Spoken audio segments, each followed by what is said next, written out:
আজকে 5ই আগস্ট বিপ্লবের 6 মাস পূর্তি হচ্ছে। এই উপলক্ষে নাকি পলায়ত নেত্রী তিনি বক্তব্য দিবেন।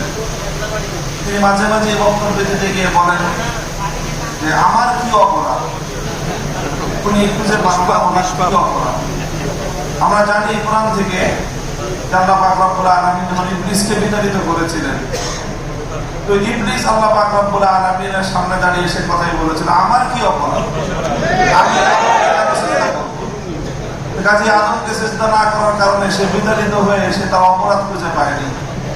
আপনি বাংলার 2000 দামাল সন্তানকে প্রকাশ্য নির্দেশে হত্যা করলেন, এরপরও আপনি আপনার অপরাধ খুঁজে পান না। এর চেয়ে জঘন্য অপরাধ আর কি হতে পারে? কাজে এই জন্য যদি আজকে বক্তব্য দেননি, তাহলে আমি আশা করব এবং আহ্বান জানাবো এমন একটা বক্তব্য দিবেন যে আপনি মাস্টার মাইন্ড হিসেবে কাকে কাকে হত্যাকাণ্ডের নির্দেশ দিয়েছিলেন, এই জুলাই আগস্ট হত্যাকাণ্ডের সকল সংশ্লিষ্ট অপরাধীদের তালিকা স্বীকারোক্তিমূলক একটি বক্তব্য আপনি দিবেন এবং সেই বক্তব্যের সূত্র ধরে আপনাদের এই 164 জাতির সামনে আপনারা করবেন। সেই স্বীকারোক্তির ভিত্তিতে আগামী দিনে বিচারের কাঠগড়ায় দাঁড় করে আপনাদের বিচার করা হবে। পার্শ্ববর্তী দেশ হিসেবে ভারতকে বলতে চাই যে আপনারা বাংলাদেশের স্বাধীনতা সার্বভৌমত্বকে যদি এতটুকু সম্মান করতে না জানেন, তাহলে আপনাদের সঙ্গে কূটনৈতিক সম্পর্ক বাংলাদেশ রাখবে কিভাবে?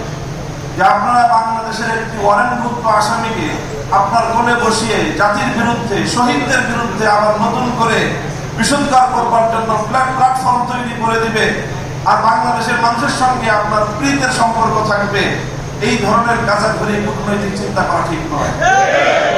ভারতকেও বলবো বাংলাদেশের মানুষের প্রতি শ্রদ্ধা প্রদর্শন করুন, দেশের জনগণের সঙ্গে সম্পর্ক তৈরি করুন।